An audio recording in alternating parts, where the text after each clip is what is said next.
આ તરફ નર્મદામાં બીએસએનએલના ટાવર પર ચઢી વિરોધ કરાયો। નર્મદા યોજનાના અસરગ્રસ્ત મહિલા પુરુષનો વિરોધ।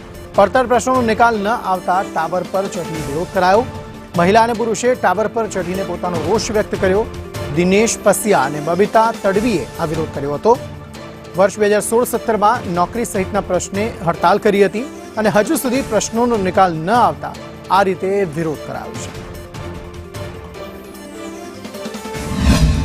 અમે સરદાર સરોવર નર્મદાના વિસ્થાપિતો છે। અમે જ્યારે 2016 થી 2017 સુધીમાં જે અમારી માંગો લઈને કેવડા કોલોની પર ધરણા પર બેઠા હતા ત્યારે ભૂપેન્દ્રસિંહ ચુડાસમા આવીને એમાં સમાધાન કરાવેલું।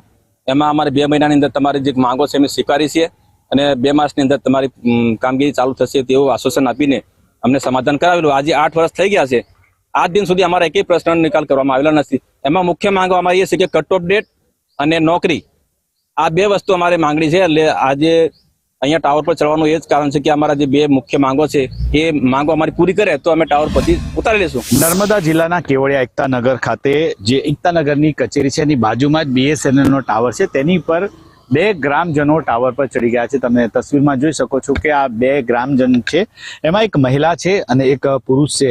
મળતી માહિતી અનુસાર જે સરદાર સરોવર નર્મદા યોજનાના જે અસરગ્રસ્તો છે પોતાની માંગને લઈને તેઓ ટાવર પર ચડી ગયા છે, ત્યારે તંત્ર દ્વારા તેમને મનાવવાનો પ્રયાસ કરવામાં આવી રહ્યો છે। તમે તસવીરમાં જોઈ શકો છો કે ટાવર પર જે છે મહિલા અને પુરુષ બેઠા છે, ત્યારે સ્ટેચ્યુ ઓફ યુનિટીનો જે વિસ્તાર છે એ વિસ્તારની અંદર અનેક વખત આવી ઘટના બની છે કે સ્થાનિક ગ્રામજનો અને જે અસરગ્રસ્તો છે પોતાની માંગને લઈને આ વિસ્તારના ટાવરો પર ચડી જતા હોય છે। ત્યારે આ એક અલગ જ પ્રકારનો વિરોધ પ્રદર્શનનો એક પ્રયાસ છે ને જેના ભાગરૂપે કેટલાક ટાવરો છે એ ટાવરો પર પોલીસ અને તંત્ર દ્વારા સીડીઓ પણ હટાવવામાં આવી છે। ત્યારે હાલમાં આ બંને જણ જે ટાવર પર ચડ્યા છે તેમને મનાવવાનો પ્રયાસ થઈ રહ્યો છે। નરેન્દ્ર પેપરવાલા, સંદેશ ન્યૂઝ, નર્મદા।